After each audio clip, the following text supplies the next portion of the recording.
Motivate دی world کے معزز سامعین السلام علیکم۔ ناظرین محترم، انسان بہت ہی کمزور مخلوق ہے۔ اپنی پیدائش سے لے کر موت تک ہر پل اور ہر لمحہ اپنے خالق کی مہربانی کا محتاج ہے۔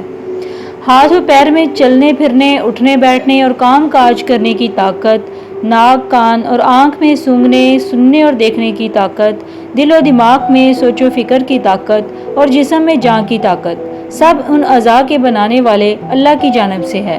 ایک آدمی اسی وقت زندہ رہ سکتا ہے جب تک اللہ کی مہربانی ہے۔ اس کی مہربانی سے محروم ہوتے ہی وہ دنیا سے فنا ہو جائے گا۔ اس بات کو مثال سے اس طرح سمجھیں کہ اللہ ایک آدمی پر 23 گھنٹے مہربان رہا اور 24 گھنٹے اپنی مہربانی ہٹا لیتا ہے۔ اس کے بعد آدمی 24 سیکنڈ بھی سانس نہیں لے سکتا۔ اس قدر مجبور و کمزور انسان بلا طاقتور کیسے ہو سکتا ہے؟ اللہ نے انسانوں کی کمزوری کا ذکر کرتے ہوئے سورۃ النساء کی آیت نمبر 28 میں فرمایا، اللہ چاہتا ہے کہ تم پر آسانی کر دے کیونکہ انسان کمزور پیدا کیا گیا ہے۔ اسی طرح سورۃ انفال کی آیت نمبر 66 میں آیا ہے کہ اب اللہ تمہارا بوجھ ہلکا کرتا ہے، وہ خوب جانتا ہے کہ تم میں کمزوری ہے۔ سورہ روم میں انسان کی مرحلہ وار کمزوری بتاتے ہوئے اللہ تعالیٰ فرماتے ہیں، آیت نمبر 54 میں ہے کہ اللہ تعالیٰ وہ ہے جس نے تمہیں کمزوری کی حالت میں پیدا کیا، پھر اس کمزوری کے بعد توانائی دی، پھر اس توانائی کے بعد کمزوری اور بڑھاپا دیا، جو چاہتا ہے وہ پیدا کرتا ہے، وہ سب سے پورا واقف اور سب پر پورا قادر ہے۔ اس آیت میں اللہ تعالیٰ نے بتایا ہے کہ انسان ضعیفی میں پیدا کیا گیا، پھر اسے قوت دے کر جوان بنایا گیا، اس کے بعد پھر اس پر بڑھاپے کا بوجھ ڈال کر ضعیف بنا دیا گیا۔ ہمارے مشاہدے کی چیزیں ہیں، یا یہ کہہ لیں کہ یہ ہمارے حالات ہیں۔ آئے دن ہم بیمار ہوتے ہیں، کام کرتے کرتے تھک جاتے ہیں، ہمیں آرام و نیند کی ضرورت پڑتی ہے، ہم سب کو بھوک پیاس محسوس ہوتی ہے، سردی و گرمی سے ہمیں تکلیف پہنچتی ہے، مصائب و مشکلات پہ ہم رو پڑتے ہیں۔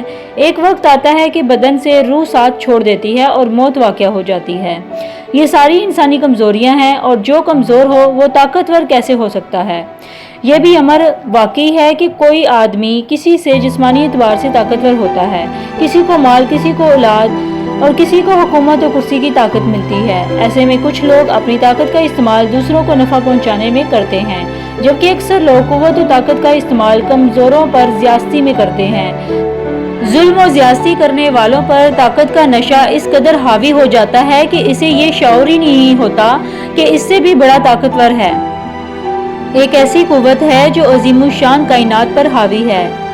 انسان کو یہ احساس ہی نہیں رہتا کہ اس کے پاس موجود قوت، خواہ مال ہو، اولاد ہو، کاروبار ہو یا حکومت ہو، کچھ بھی ہو، سب پر قادر و مطلق صرف اللہ تعالیٰ کی ذات ہے، اور جب چاہتا ہے وہ انسان کو طاقت دیتا ہے اور جب چاہتا ہے اس کی طاقت چھین لیتا ہے۔ موت انسانی غرور و طاقت کا آخری انجام ہے۔ اس سے پہلے نہ جانے کتنی عبرت و نصیحت اور رجوع و زوال کی داستانیں ہیں۔ سورہ روم کی آیت نمبر 9 میں ہے، کیا انہوں نے زمین میں چل پھر کر یہ نہیں دیکھا کہ ان سے پہلے لوگوں کا انجام کیسا ہوا؟ وہ ان سے بہت زیادہ طاقتور تھے، اور انہوں نے بھی زمین بوئی جوتی تھی اور ان سے زیادہ آباد کی تھی، اور ان کے پاس ان کے رسول روشن دلائل لے کر آئے تھے۔ یہ تو ناممکن تھا کہ اللہ تعالیٰ ان پر ظلم کرتا، لیکن دراصل وہ خود اپنی جانوں پر ظلم کرتے تھے۔ اسی طرح قوت و طاقت والے اقوام و افراد کے عروج و زوال اور ان کی تباہیوں کی طویل داستانیں ہیں۔ یہاں بتانا یہ مقصود ہے کہ انسان کو بدن یا زمین کی قوت ملتی ہے، وہ بھی اللہ کی طرف سے ہی ہے، اور اس وقت تک رہتی ہے جب تک اللہ چاہتا ہے۔ اللہ ہی قوت و طاقت والا ہے، وہ ہمیشہ سے ہے اور ہمیشہ رہے گا۔